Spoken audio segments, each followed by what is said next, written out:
the atomic future. You know, we have just allowed ourselves to become dependent on other countries. That's outrageous. We have so much resource. What were your emotions around this topic, Tonya? This, to me, this contest, which is a farce, a pantomime. I'm unable to invest it with any genuine importance. How do you feel contemplating yet another individual in number 10? Well, as you said, it's completely farcical. These people were in government when they did what they've done to us. And we are in part because of the energy crisis, but really we are here because of the way our government behaved during lockdown, which we know was a complete money waste. We paid all those billions of pounds to get people to stay home and not work. Now, if we hadn't have done that, if somebody had a pair of cojones in Downing Street with a little bit of common sense, we wouldn't be here now. And everyone's trying to wipe it under the carpet. So I want Liz to stand up and say, we did this to Britain, we did this by following lockdowns, following this Chinese template that we were never ever going to do. So we did this, so we have to pay for it. And they need to bring down the taxes on energy, on fuel, and they need to get rid of all the green rubbish that's going on and fix people now, because people are going to starve. Children are going to starve. Poverty kills, and they are making us poor. And I'm not political. I'm neither a Conservative or Labour.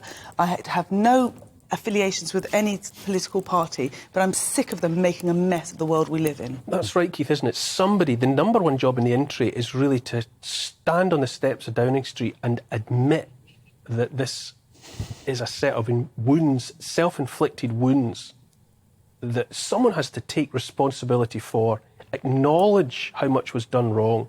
And it's not about incompetence.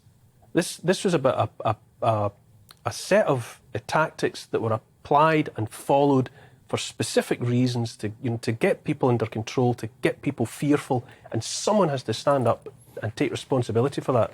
Liz, Rishi, whoever. Well, to a degree, I agree with you, but I don't think you can lay all the blame on the Conservative Party. We were in a situation that no one... Sorry, I'm so loath to interrupt you. Yeah, May I just say that £360 million was spent by the Conservative government on scaring the British nation.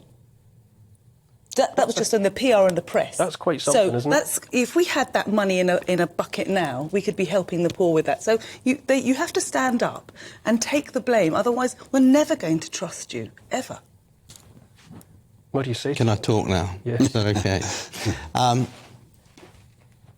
Yes, there were mistakes made, of course, but that's because everybody in this room now has the benefit of hindsight. Oh, we said it from the beginning. People were saying it in a time frame that's now measurable in years, that these consequences were going to be the consequences. And those people were shouted down, cancelled, silenced, ridiculed, and all the rest of it. It's not about mistakes made. There might have been mistakes made in the first couple of weeks, but they were pursued and prosecuted to the nth degree, and we've ended up where we are now. And someone somewhere should at least stand up and say, yes, that's what happened. Well, I think what Liz needs to do is say, we are where we are, and we have to now grasp the nettle, and we have to get on, we have to move on, and we have to sort the problems that we face. But the energy crisis, that isn't everything to do with the Conservative government. Yes, some decisions that weren't made 10 years ago, 20 years ago, 50 years ago, we're reaping the rewards of that, such as our nuclear plans and so on.